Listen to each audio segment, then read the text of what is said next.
खादिमाने Urdu forum Solapur तर्फे घेण्यात आलेल्या उर्दू फ्री न्यूज रिपोर्टिंग स्पर्धेचे उद्घाटन डॉक्टर हरून रशीद बागवान, प्राचार्य पानगल जू कॉलेज यांच्या अध्यक्षतेखाली युसुफ शेख, पत्रकार दिव्य मराठी, अब्दुल रहीम पठाण, संपादक दिव्य न्यूज, वसीम सय्यद, लोकशाही न्यूज सोलापूर प्रतिनिधी, आय शेख, संपादक लोकप्रधान, इरफान मंगलगिरी, संपादक लोकप्रहार न्यूज यांच्या प्रमुख उपस्थितीत संपन्न झाला।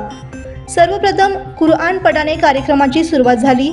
खादिमांच्या अध्यक्ष विकार अहमद शेख यांनी संस्थेचे कार्य आणि उद्देशाबद्दल माहिती दिली। त्यानंतर संपादक रहीम पठाण यांनी पत्रकारिता कशी करावी व पत्रकारिता करीत असताना काय काय अडचणी येतात व त्यातून आपण कसं हँडल करावं हे संपूर्ण माहिती अब्दुल रहीम पठाण यांनी सांगितले व लोकप्रधानच्या आय शेख यांनी आपल्या भाषणात संपूर्ण माहिती दिली।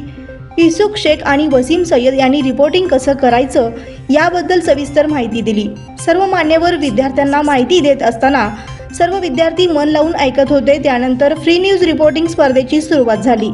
यामध्ये 25 विद्यार्थिनींनी भाग घेतला।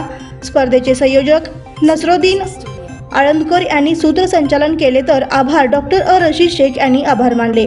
कार्यक्रम यशस्वी करण्यासाठी रफिक खान सर, अलिमुद्दीन दांडोती सर, इम्रान यांनी परिश्रम घेतले।